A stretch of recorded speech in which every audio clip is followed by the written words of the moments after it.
Na semana passada nós iniciamos aqui na Igreja Batista de Calcaia do Alto uma série expositiva da carta de Paulo aos Efésios. E eu dividi a nossa reflexão do último domingo em 3 partes.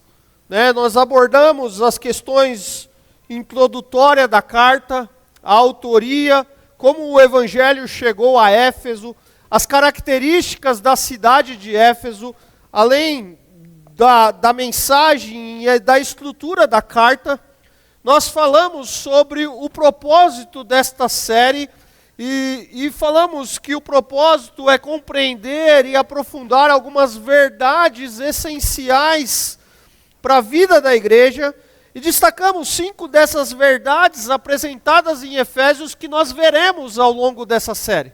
Nós falamos que essa carta, algumas das verdades que ela apresenta, é que ela nos leva a redescobrir, ou na verdade compreender melhor essa nossa nova identidade como povo redimido, amado e selado em Cristo. Viver como uma só família em Cristo. Vocês estão me ouvindo pela caixa aí ou pela minha voz mesmo? Tá. É porque eu estou sem retorno aqui de novo, John. Viver como uma só família em Cristo, experimentar a verdadeira unidade no corpo de Cristo, valorizando a diversidade de dons, culturas e histórias, refletir sobre o que é a igreja, entender quem são os ministros, como ela é formada, como ela deve funcionar, qual o caminho que Deus espera que ela siga, ou que Deus determinou ou revelou na sua palavra para que ela siga, como nós podemos viver uma vida que agrada a Deus, como nós podemos estar preparados para as lutas espirituais, e por fim, nós meditamos nos 2 primeiros versículos do capítulo 1, e nós extraímos ali algumas lições ou algumas aplicações da saudação com que o apóstolo Paulo começa a carta. Essa mensagem, ela está disponível no canal da igreja no YouTube, você pode acessar lá e depois ouvir, se você não pegou a primeira mensagem da série. Mas depois da saudação, Paulo normalmente, é um padrão de Paulo, depois que ele sauda a igreja, normalmente ele apresenta uma ação de graças, introdutória na carta pelos destinatários. Mas em Efésios, diferente do que ele faz em muitas outras cartas, ele inverte a ordem. Antes de expressar a sua ação de graças, ele apresenta um cântico de louvor por aquilo que Deus fez pelo crente.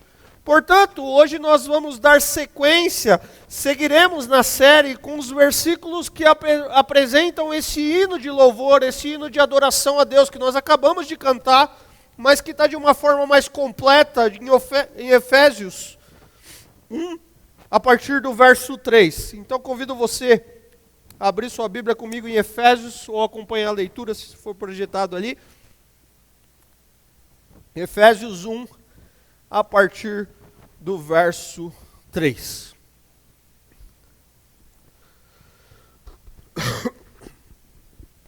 Diz assim o texto: Bendito seja o Deus e Pai de nosso Senhor Jesus Cristo, que nos abençoou com todas as bênçãos espirituais nas regiões celestiais em Cristo, porque Deus nos escolheu nele antes da criação do mundo para sermos santos e irrepreensíveis em sua presença. Em amor, nos predestinou para sermos adotados como filhos por meio de Jesus Cristo, conforme o bom propósito da sua vontade, para o louvor da sua gloriosa graça, a qual nos deu gratuitamente no amado. Nele temos a redenção por meio de seu sangue, o perdão dos pecados de acordo com as riquezas da graça de Deus, a qual ele derramou sobre nós, com toda a sabedoria e entendimento, e nos revelou o mistério da sua vontade, de acordo com o seu bom propósito que ele estabeleceu em Cristo. Isto é, de fazer convergir em Cristo todas as coisas celestiais ou terrenas, na dispensação da plenitude dos tempos. Nele fomos também escolhidos, tendo sido predestinados conforme o plano daquele que faz todas as coisas segundo o propósito da sua vontade, a fim de que nós, o que primeiro esperamos em Cristo, sejamos para o louvor da sua glória.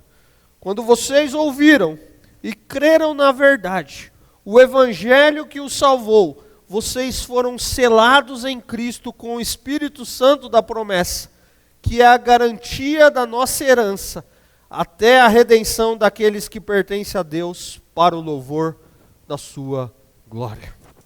Vamos orar? Pai, obrigado pela tua palavra, Deus, que já foi lida, já foi cantada, e que agora será exposta. Pai, esse é um daqueles textos que nos coloca e nos deixa pequeno diante da grandiosidade do seu poder, ó Pai. Por isso que o teu Espírito Santo nessa noite, ó Pai, abra os nossos olhos, tire aquilo, tudo que veda de enxergarmos a profundidade da tua palavra, ó Pai, para que sejamos alcançados pelo Senhor, pela tua graça, pelo teu poder, para que vivamos para a tua glória e para o teu louvor. É assim que nós oramos, em nome de Jesus. Amém.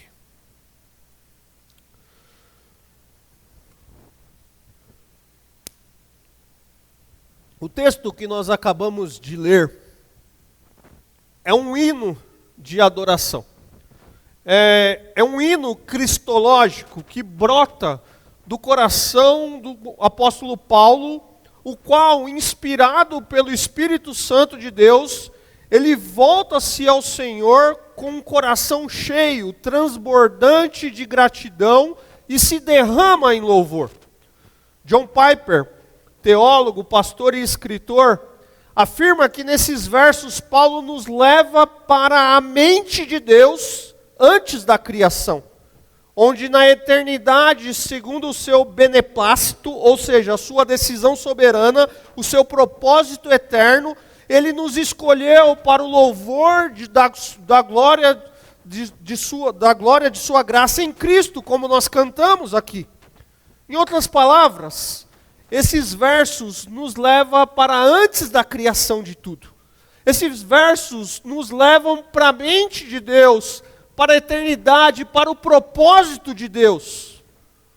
Nós vemos a Trindade ativa na salvação do homem aqui.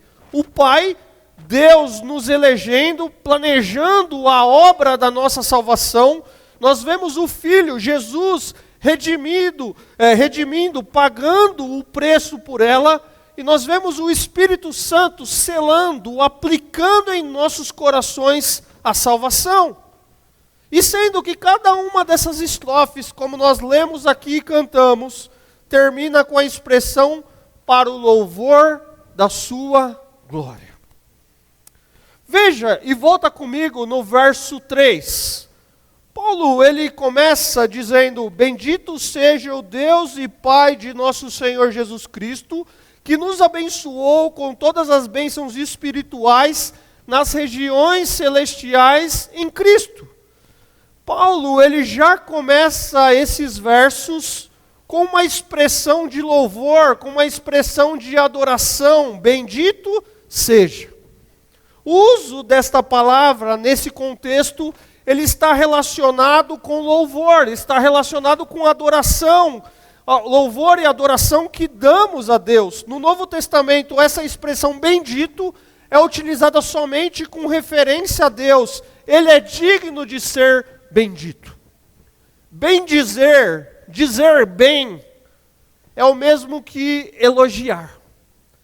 Paulo, ele olha para o que Deus fez e responde com louvor e responde com adoração. Ele bendiz, bendito seja. E o que vem a seguir, como nós veremos, demonstra o que leva Paulo a adorar a Deus. Paulo então começa exaltando a Deus por ser a fonte de todas as bênçãos espirituais. Deus, ele é bendito e louvado por tudo o que gratuitamente confere aos homens. É bendito como o Deus e Pai de nosso Senhor Jesus Cristo. Paulo está dizendo que a fonte de todas as bênçãos espirituais é Deus, o Pai, o dono do universo. E nós somos os seus filhos, herdeiros, e fomos aceitos na família de Deus por meio da adoção, como nós veremos aqui, por meio de Jesus, o único e autêntico Filho de Deus. Quando nós olhamos para as Escrituras, ou melhor, quando nós olhamos lá para o Antigo Testamento, o povo de Deus tinha bênçãos materiais, por exemplo, como recompensa por sua obediência, quando eles recebiam, como fruto dessa obediência, uma boa colheita, por exemplo. Uma abundância de gados e ovelhas, fruto na vide e na oliveira, liderança e proteção contra as nações. As bênçãos materiais prometidas no Novo Testamento, por exemplo, é o cuidado de Deus, como alimentação, vestimento, o texto que eu citei numa oração, quando Jesus fala para nós olharmos para os lírios do campo, olharmos para os pássaros, como Deus cuida deles. Mas a bênção espiritual, que é mais importante que o material, é a lei de Deus em nossos corações, é o perdão dos pecados, é a presença e a direção do Espírito Santo sobre as nossas vidas. Por isso que Paulo está dizendo, bendito seja, ou seja, diga bem, louva o nome do Senhor, esse Senhor Pai do nosso Senhor Jesus Cristo, que nos abençoou com todas as bênçãos espirituais. Ou seja, a lei dele, a palavra dele em nossos corações, o perdão dos pecados, a presença e a direção do Espírito Santo sobre as nossas vidas. Mas não só isso, com todas as bênçãos espirituais nas regiões celestiais. As bênçãos espirituais nas regiões celestiais é quando, ainda nesta vida, nós pensamos nas coisas de cima de Deus e já vislumbramos e desfrutamos da graça e paz que o Senhor nos oferece. É a vida do cristão centrada no céu. Estão aqui na terra, nesse tempo nós estamos aqui, mas espiritualmente vivem em comunhão com Cristo e pertencem à esfera celestial. É você viver nesse mundo, trabalhar nesse mundo, produzir nesse mundo, mas ao mesmo tempo vislumbrar aquilo que você sabe que a Bíblia promete e que ela revela para nós onde você vai passar a sua eternidade. Ou aquilo que você já tem dentro de você, que é a presença do Espírito Santo, e você vive ao mesmo tempo que você está nesse mundo, você não é desse mundo, porque você já pertence ao dono do mundo, ao dono da sua vida, ao dono do seu coração. Eu estava ali na sala de novos, com a Mônica e com o Elias, e a gente falando sobre algumas coisas, e uma das coisas foi, óbvio, nós não desejamos morrer. Quem quer morrer aqui? Mas nós desejamos o quê? Estar com o Senhor. São as duas coisas. Eu estou nesse mundo e eu quero, enquanto estou aqui, Deus me dá a oportunidade de estar aqui, fazer o que Ele tem para mim aqui. Mas eu desejo que Ele volte. Mas ao mesmo tempo, se eu morrer, Paulo vai dizer que o morrer é o quê? Lucro. Por quê? Vou estar na presença dele, entenderam? É eu viver aqui, mas com a mente lá. E Paulo está olhando que essas são as bênçãos espirituais, e aqui nós já podemos parar e fazer algumas aplicações. Todas as bênçãos, sejam elas quais forem, devem ser reconhecidas como presente de Deus, para que a utilizemos de modo santo, proveitoso e que glorifique ao Pai. Tudo que nós recebemos de Deus, queridos, deve ser reconhecido como algo que vem dEle. Se você está podendo fazer uma faculdade e você tem tirado boas notas, tem se esforçado, reconheça que esse momento da sua vida é um presente de Deus para você. Ele está te dando essa oportunidade. Sim, você faz a sua parte, que é estudar, se dedicar, tem um horário mais apertado, mas veja isso como um presente de Deus. Numa geração onde tudo é nosso, tudo é méritos nossos, tudo é para nós, tudo é porque nós precisamos conquistar, tudo é porque a gente é bom mesmo. A gente precisa se desconstruir disso e aceitar mais aquilo que nós estamos recebendo como presente de Deus. Aquele marido chato às vezes, que você às vezes acha ele chato, é um presente de Deus para você, querido. Aquela esposa que às vezes você reclama um pouquinho dela, é um presente, é bênção de Deus para você. Os filhos são presentes de Deus. O carro que você liga de manhã e não funciona, é um presente de Deus. E a gente precisa reconhecer isso como bênção de Deus. Queridos, as coisas na nossa vida, a gente precisa... Eu de férias com a Daísa recente, agora em julho, eu acho que eu já contei essa experiência aqui. Contamos num grupo menor ali, um pequeno grupo. A gente teve uma experiência, nós saímos de uma cidade para outra, estava só eu e a Daísa, e a gente ia comprar um negócio ali, e furou o pneu do meu carro. Eu consegui em um mês furar 3 pneus do carro. 3, um de cada um, os 2 dianteiros e um de trás.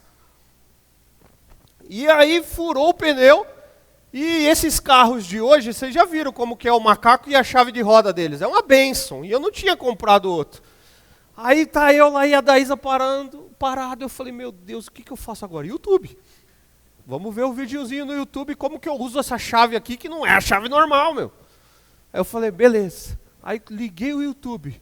O que parou do nosso lado, queridos? Uma borracharia móvel. Eu falei, meu Deus! Aí o cara tirou lá, falou, é o bico, tirou, não conseguiu mexer, mas ele tinha a chave, tinha um macaco melhor que o meu lá, a chave melhor que a minha, ele falou, nessa sua nunca você ia conseguir mesmo. Paguei R$10 pro cara. E pôs o meu step lá, e eu fui até a outra borracharia, daí eu gastei muito mais, porque estragou um pouquinho lá, eu tive que gastar um pouquinho mais, mas enfim, queridos, isso é o quê? Bênção de Deus. E a gente precisa reconhecer isso como cuidado de Deus. Então Paulo nos convida a olhar para a nossa vida, convida a olhar para nós, bendito seja, ou seja, louva ao Senhor, que nos abençoa com as bênçãos espirituais nas regiões celestiais em Cristo, mas essas bênçãos que você tem recebido, coloque ela, reconheça ela como presente de Deus. Aí eu brinquei com a Daísa, estou igual aqueles memes da internet, sabe quando você está assim com Deus? Que aí tem uns vídeos na internet que o cara, ele passa num lugar assim, aí tem uma carreta que cai, ela destrói tudo, mas o cara sai intacto. Não tem mérito nenhum em nós, estou brincando. Isso é bênção de Deus, queridos, é cuidado de Deus. E a gente precisaria, ou precisava ter mais esse olhar, para que utilizemos as coisas que Ele tem nos dado de modo santo, proveitoso, que glorifique a Deus. Deus deseja nos lembrar que devemos tudo ao Seu Filho, nós somos abençoados, não apenas por meio de Cristo, mas de maneira pessoal em Cristo ou dentro de Cristo. Por isso, as nossas bênçãos devem ser desfrutadas com Ele, em relacionamento com eles, ou com Ele.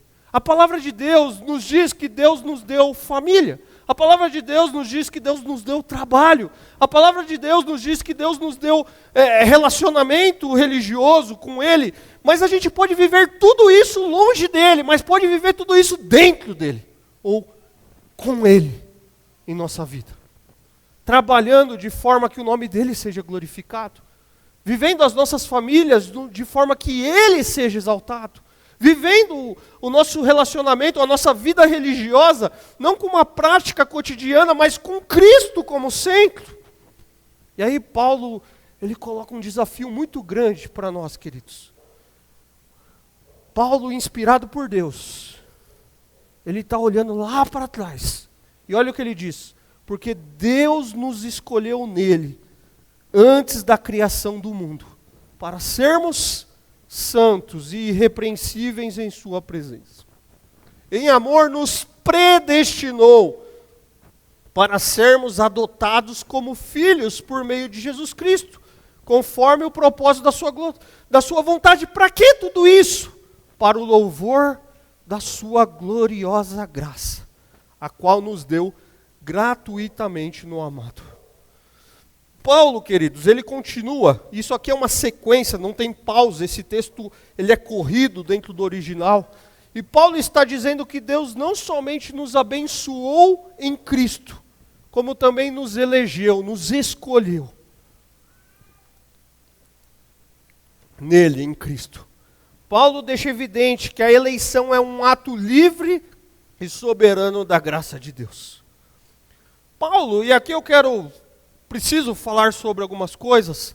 Paulo, quando ele pensa na eleição, ou seja, na escolha de Deus, algo que não vem de nós, mas é um chamado de Deus, ele não fica brigando com aqueles irmãos. Ele não fica virando a cara para quem pensa diferente. Ele não fica pensando em um assunto para os corredores da igreja, ou para debates acadêmicos, uma pauta de um programa de televisão ou podcast. O que ele faz quando ele pensa nisso, queridos? O que Paulo faz quando ele pensa no chamado, na eleição de Deus? O que nós acabamos de ler? Ele louva a Deus. Ele louva a Deus por ter sido escolhido pelo próprio Deus. Ele demonstra que a graça de Deus é gratuita, é incondicional, porque foi feita antes de existirmos. E nós não contribuímos para isso. Já parou para pensar nisso?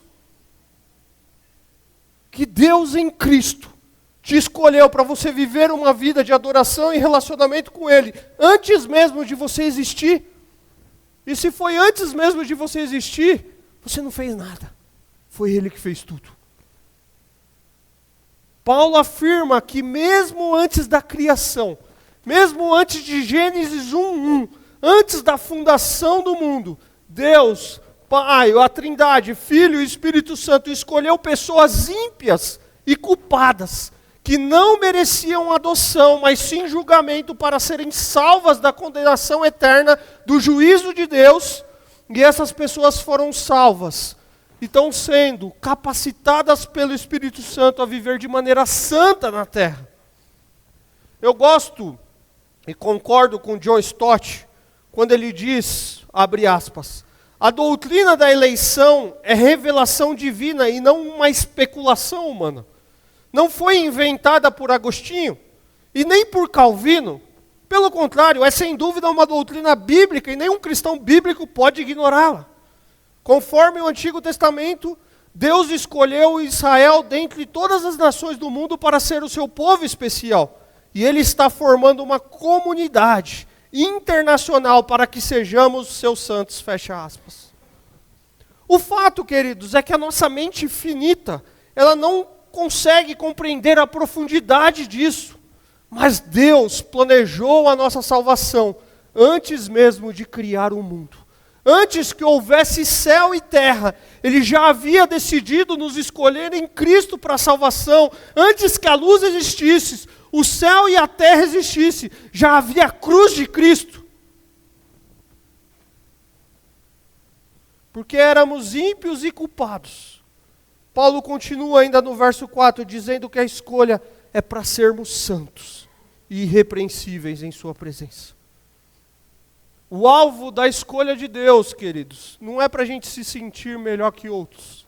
Não é para a gente se sentir o bom. É para nos levar à santidade, à mortificação do pecado e luta contra o pecado. Desenvolvida na capacitação do Espírito Santo por amor, com gratidão e louvor a tudo que Ele nos fez. Paulo, ele louva a Deus pela sua maravilhosa graça que nos tirou da morte para a vida. Ele nos lembra que a nossa eleição e redenção é para que o povo de Deus louve a Deus pela sua gloriosa graça. O problema é que tem assuntos bíblicos que eles se tornaram tão debatidos, que eles se tornaram tão desgastados, que nós perdemos a maravilha disso, queridos.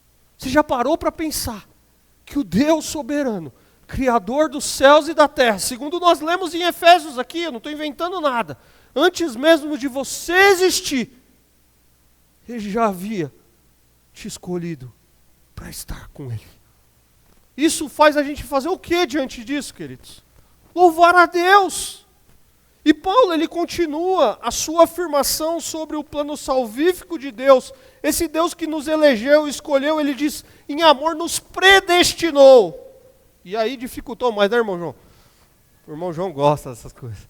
E aqui nós precisamos entender o significado dessa expressão predestinou. Predestinar significa dar previamente um destino.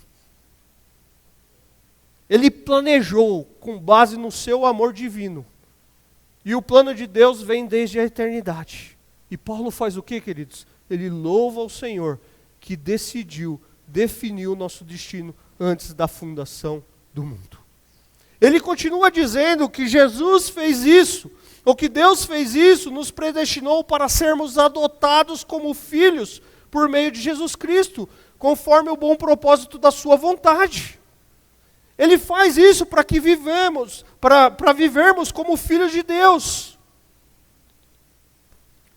E ser filho é um privilégio sem mérito algum de quem recebe. Ninguém escolhe de quem vai ser filho, quem vai ser o seu pai ou a sua mãe. Simplesmente nasce em uma família. Algumas funcionais, outras disfuncionais, mas nasce numa família. Não é uma decisão nossa. Da mesma forma, se somos filhos de Deus, é por única e exclusiva vontade dEle. Nós fomos enxertados na família de Deus por meio da obra de Jesus, e isso é plano de Deus, queridos. Eu não escolhi ser filho do meu pai e da minha mãe. Escolhi? Não escolhi. Eles em algum momento da vida lá tiveram relação, nasceu um bebezinho bonitinho, que ao longo do caminho foi ficando feinho, mas nasceu ali, eu não escolhi, queridos. Mas eu tenho o privilégio de ser filho do meu pai e da minha mãe. O que Paulo está dizendo para nós, ser filho de Deus, ninguém escolheu, é um privilégio que Deus nos dá. É Ele que nos enxerta na obra de Cristo. É Ele que faz isso. Paulo diz que somos filhos adotivos. E mais uma vez, assim como uma criança órfã em processo de adoção não escolhe os seus novos pais, mas são escolhidas por Ele, por meio de Cristo, agora nós fazemos parte da família dEle, e Ele nos traz para a sua casa, por meio da obra de Jesus Cristo na cruz. Uma criança, um bebê que não tem um pai e uma mãe, está ali para adoção, ele escolhe quem vai ser o seu pai ou sua mãe, e Paulo está dizendo, foi Ele que fez isso. Foi Deus que planejou isso, desde lá da eternidade. A diferença é que ser filho de um pai e de uma mãe humano, às vezes é perigoso, não é? Perigoso em qual aspecto? Imagina a família que nós vamos nascer, ninguém sabia, né? A família que ia nascer, e tem umas que é bagunçadinha, e toda família é imperfeita. Mas ser filho de Deus, queridos, é o maior presente que alguém pode receber.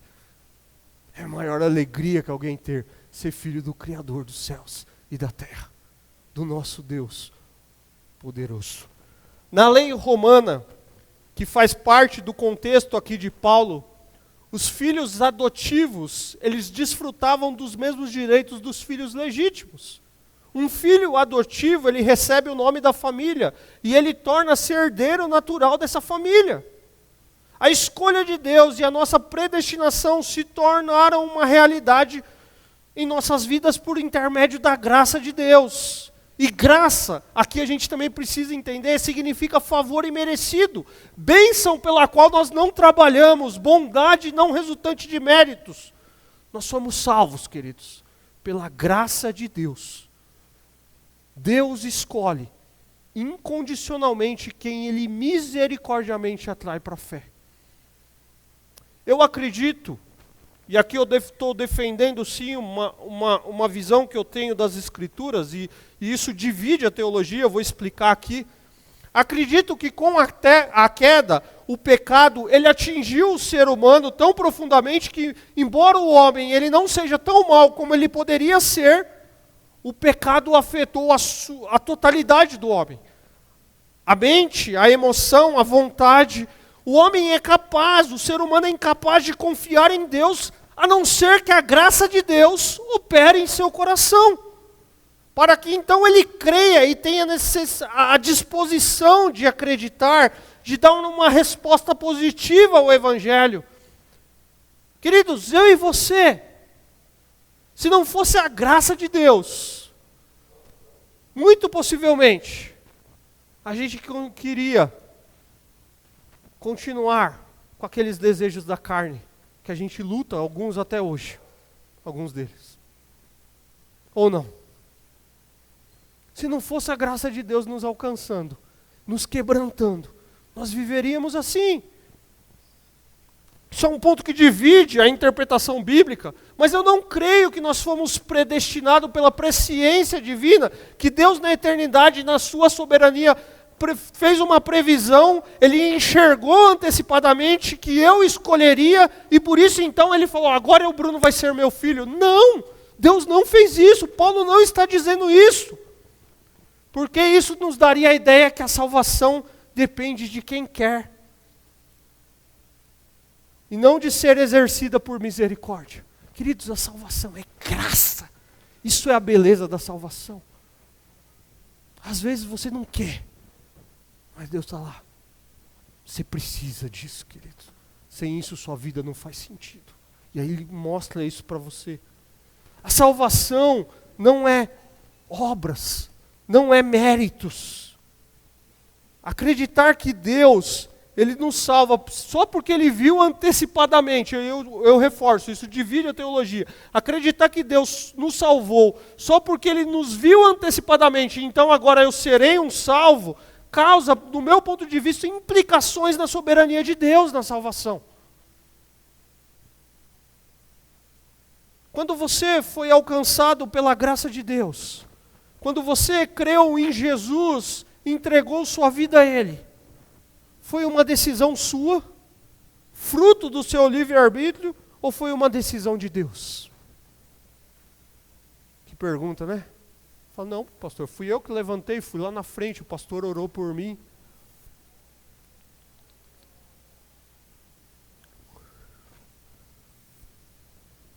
Quando você foi alcançado pela graça de Deus, quando você creu em Jesus, entregou a sua vida a Ele, foi uma decisão sua, fruto da sua escolha, ou foi uma decisão de Deus? Se formos sinceros, ao avaliarmos, ou ao sondarmos o nosso coração, a grande verdade é que se Deus não fosse incondicionalmente soberano ao nos dar vida, talvez nós ainda estivéssemos em total rebelião contra Ele. Ou não? Você foi decisivo ou foi a graça irresistível de Deus que te alcançou? Meu irmão e minha irmã, foi Deus que enxertou você em Cristo. Nós veremos no capítulo 2 de Efésios que estávamos mortos, mas foi Deus quem nos deu vida, e pela graça nós somos salvos por meio da fé. Isso não vem de nós, de vós, de nós, é dom de Deus, é presente de Deus. Eu queria que nessa noite você se imaginasse como uma criança perdida, abandonada, sem pai e sem mãe, órfã. E alguém em algum momento tivesse demonstrado o seu amor e te adotado como filho. E agora você tem uma família, você tem uma casa, você tem um pai, você tem uma mãe. Foi você que escolheu? Conseguiu imaginar a cena comigo? Você é uma criança pequena, perdida, abandonada, deixaram você num cestinho na frente da igreja. Lembra aquelas cenas antigas? Deixaram você num cestinho na frente da igreja. E você é um bebê. Não tem pai, não tem mãe. Mas alguém passou ali e decidiu te acolher. Foi você que escolheu?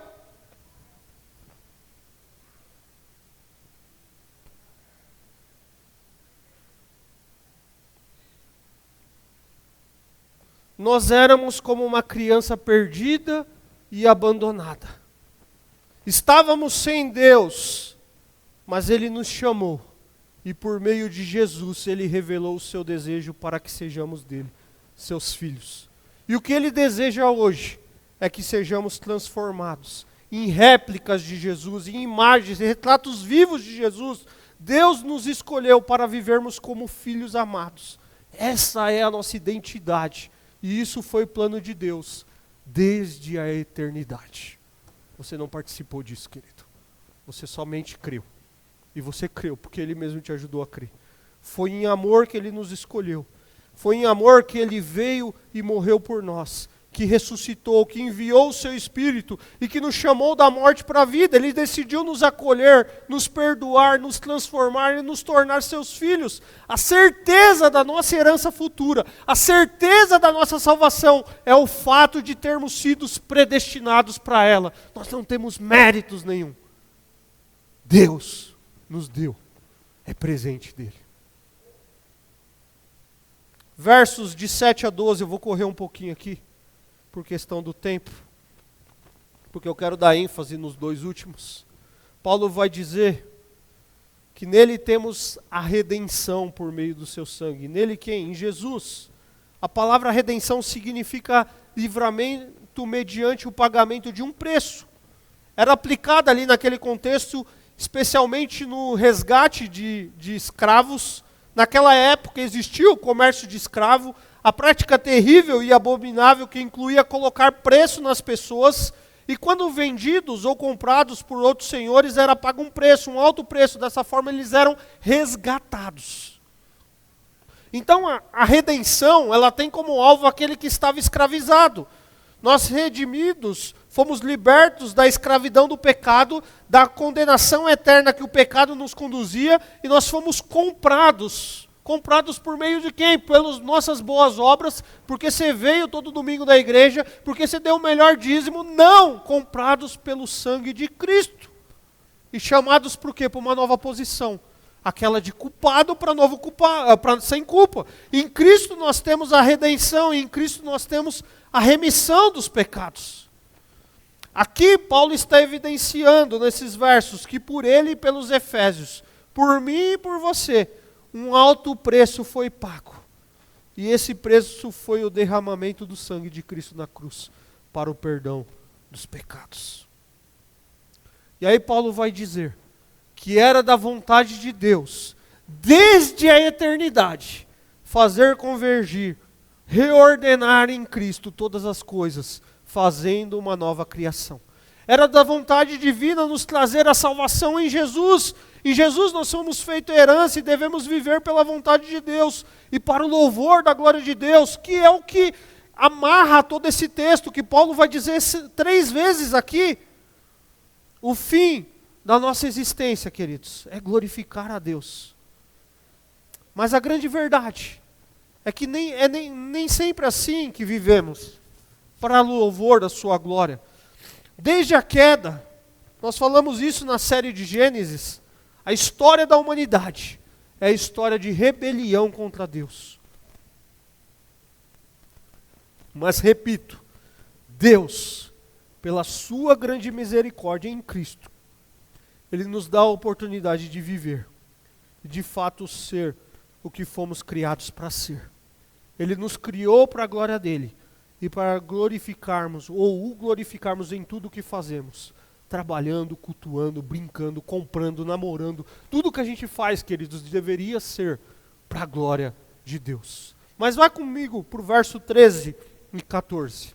Nele, quando vocês ouviram e creram na palavra da verdade, o evangelho que os salvou, vocês foram selados em Cristo com o Espírito Santo da promessa, que é a garantia da nossa herança, até a redenção daqueles que pertencem a Deus, para o louvor da sua glória. Nele, em Jesus, quando vocês, provavelmente a maioria dos efésios que eram gentil, ouviram e creram no Evangelho, isso é, no momento em que vocês se converteram a Cristo, no momento que vocês foram salvos por meio da fé, e a fé é um dom de Deus que vem pelo ouvir, e o ouvir a palavra de Cristo, essa fé que é concedida no ato da pregação, ela é concedida para que possamos nascer de novo. Nós precisamos ouvir a palavra de Cristo por meio do Evangelho. E Paulo ressalta isso, a importância de ouvirmos o Evangelho, a importância de crer na palavra da verdade.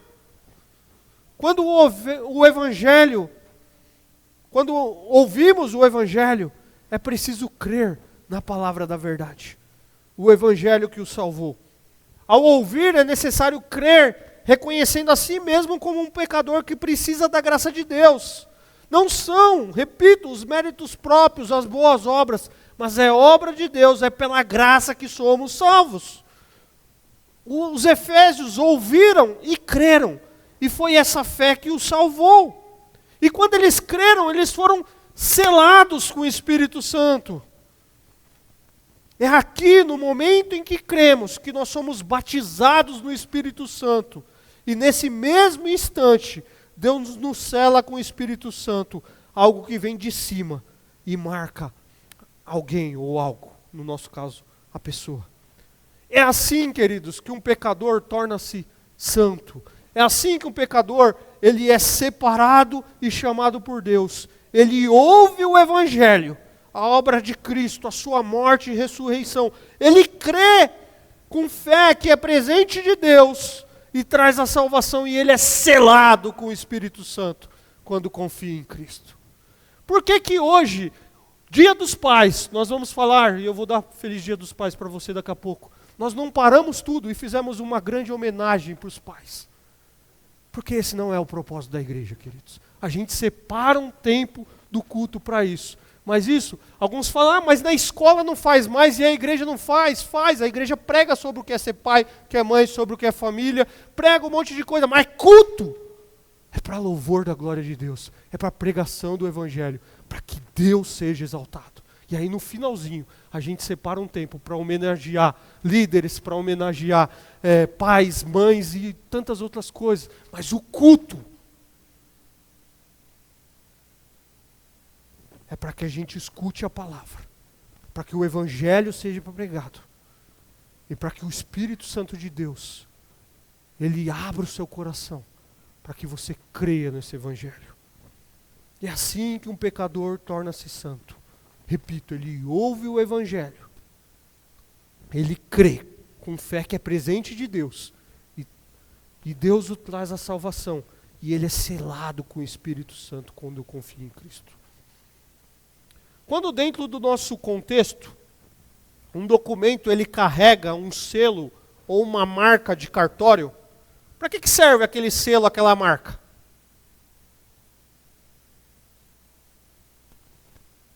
Já pararam para pensar nisso? Para que aquele documento tem aquele selo, aquela marca? Aquele documento oficial do governo que você recebe para alguma coisa, tem aquela marca d'água ali, para que serve aquilo? Aquilo serve para confirmar e autenticar que é um documento verdadeiro. Aquilo mostra que aquele é o documento verdadeiro, legítimo, oficial, tem uma autenticidade, é verdadeiro e reconhecido por uma autoridade competente. E Jesus, ele consumou a sua obra de redenção na cruz. Nós somos propriedade exclusiva dele. E Deus põe o seu Espírito Santo no interior do seu povo, a fim de marcá-lo como sua propriedade. A palavra que Paulo usa aqui traz a ideia de um objeto que é usado para imprimir uma marca que denota posse, denota aprovação, proximidade. E assim como os selos reais daquela época é um selo irrevogável, não pode ser destruído e nem cancelado. Então qual é a garantia da nossa salvação, queridos? A garantia que pertencemos a Deus é que você agora é morada de Deus, habitação do Espírito Santo de Deus. E se você é a habitação do Espírito Santo de Deus, se você é morada de Deus, se você, Paulo vai dizer isso ainda nessa carta, a nova vida ficou para trás. Agora é uma nova vida, a velha vida, melhor, ficou para trás, agora é uma nova vida. E a nova vida você vive como o quê? Como filho de Deus. E o que autentica que você tem validade? O fruto do Espírito Santo que é gerado no seu coração. Essa nova vida. Se você vivia com as vestes sujas de antes, agora suas vestes foram limpas pelo sangue do Cordeiro. E agora a marca que você imprime e aquilo que você carrega te faz viver uma nova vida. A comprovação de que de fato somos filhos de Deus é o selo do Espírito Santo em nós. Você pode ser membro de uma igreja, queridos. Numa igreja que talvez não pregue o Evangelho. Eu dei um exemplo aqui. Talvez você poderia dizer assim, olha, eu cheguei nessa igreja aqui, imagina você se tornando um batismo, e você dizendo, eu cheguei nessa igreja aqui, foi um dia dos pais. E naquele dia teve uma apresentação linda das crianças, e aquele dia eu percebi que eu precisava me juntar a uma comunidade, e eu vi que Deus é bom, e eu me juntei a essa comunidade. Isso não é evangelho, queridos. Agora imagina que você chegou aqui carecendo da graça de Deus, o evangelho foi pregado, você percebeu o quão pecador você é, o quão Deus é gracioso em nos dar Cristo Jesus, e você foi bem acolhido, e você estava num momento delicado da sua família, você viu no final do culto uma homenagem para os pais, mas o que te salvou não foi a homenagem para o Dia dos Pais, foi o evangelho. Foi o Espírito Santo habitando em você. E aí você dá o testemunho. Fala, aquele dia marcou a minha conversão. Aquele dia eu percebi que eu era amado por Deus. Aquele dia eu percebi que eu precisava da graça de Deus. Aquele dia eu percebi que eu era uma tranqueira, que não tinha mérito nenhum em mim. Mas Deus me amou antes mesmo de eu existir. E Ele me trouxe para a sua presença. E Ele me abraçou. E eu senti o amor dEle. E isso coroou em ver o amor dos irmãos, e ver a comunhão dos irmãos, e ver o momento de homenagem dos pais. Isso selou aquilo que Deus fez antes em mim, pelo poder do Evangelho.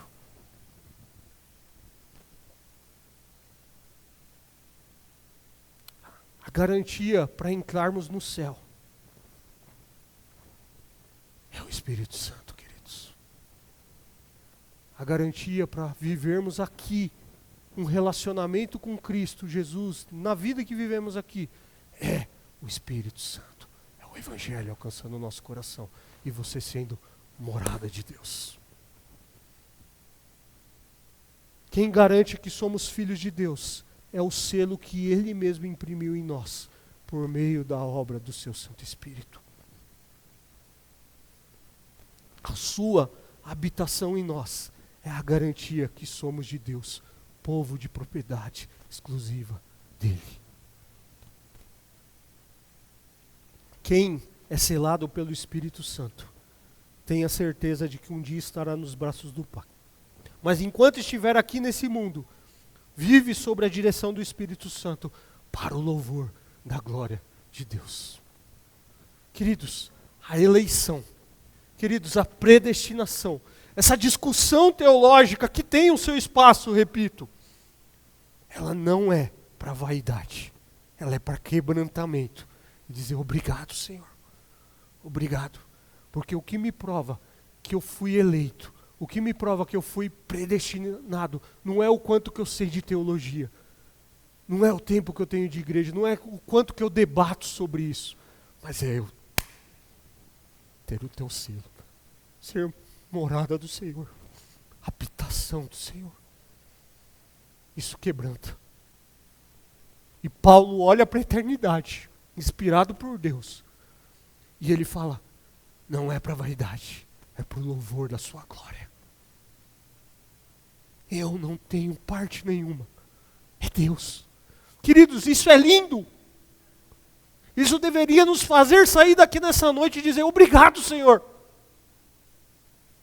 Tem gente que passa a vida inteira achando que Deus vai tirar dele a sua salvação, mas se Deus deu, Ele não tira.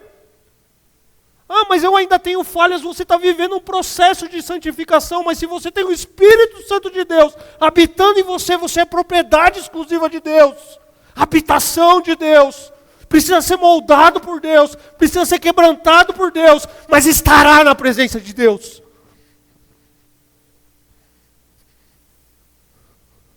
Nenhum, a começar desse que vos fala, é perfeito. Nós estamos vivendo esse processo de transformação. E quem garante a minha salvação, quem garante que eu fui escolhido por Deus, não são os meus méritos. É porque eu fui selado pelo Espírito Santo de Deus. Eu sou casa de Deus, sou morada do Pai. Isso vale para nós, queridos. Eu quero caminhar para a conclusão dessa mensagem.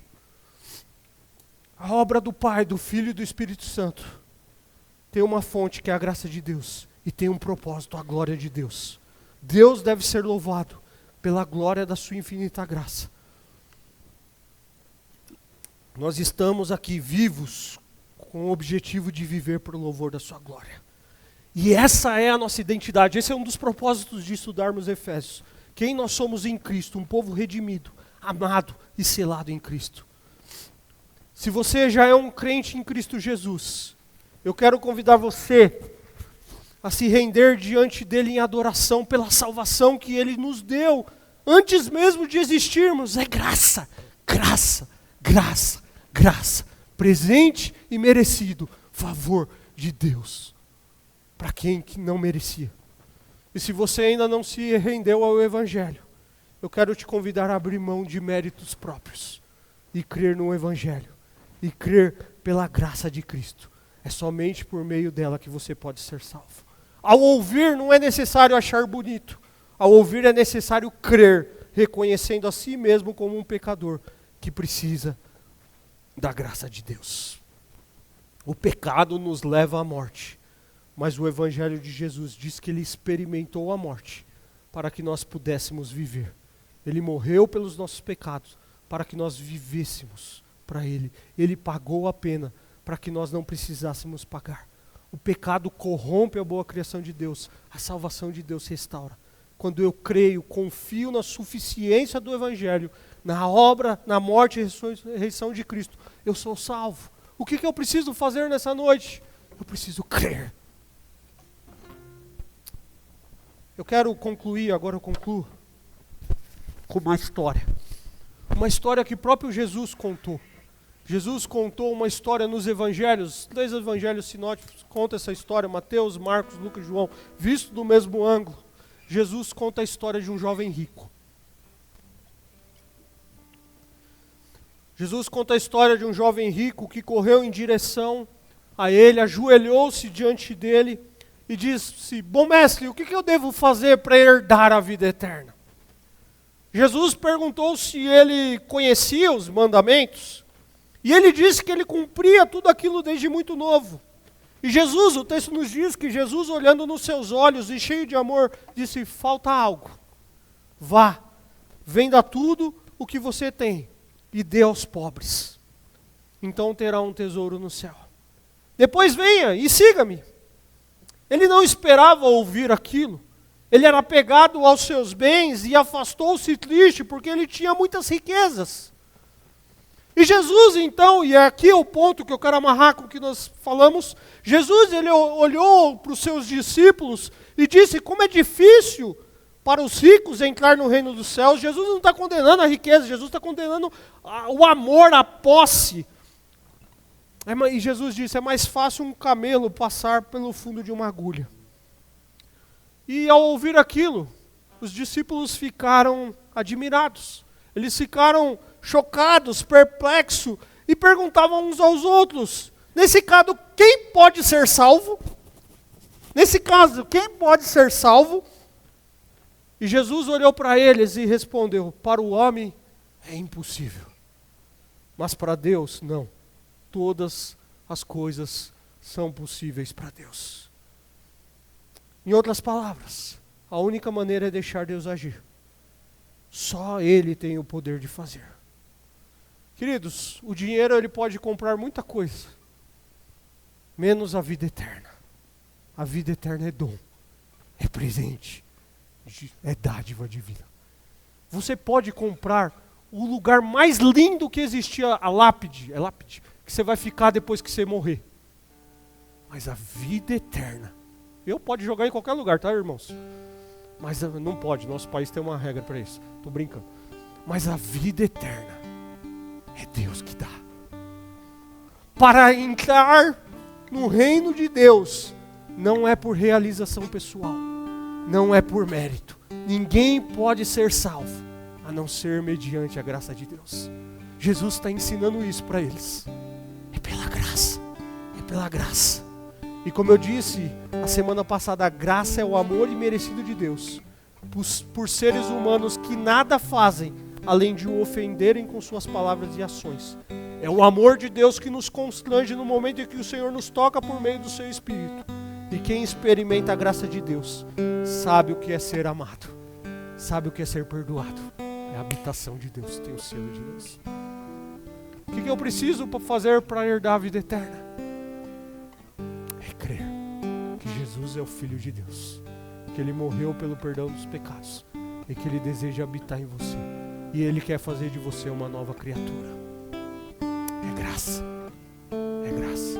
Você pode comprar o túmulo que você vai ficar, o seu corpo vai apodrecer, mas você não compra a vida eterna. A igreja que vendeu isso lá no passado, a igreja que vende isso no presente, vai prestar conta diante de Deus, porque a salvação é graça, é presente de Deus. Não é por beleza, não é por posse, até porque se fosse por beleza, mas é graça, é presente de Deus.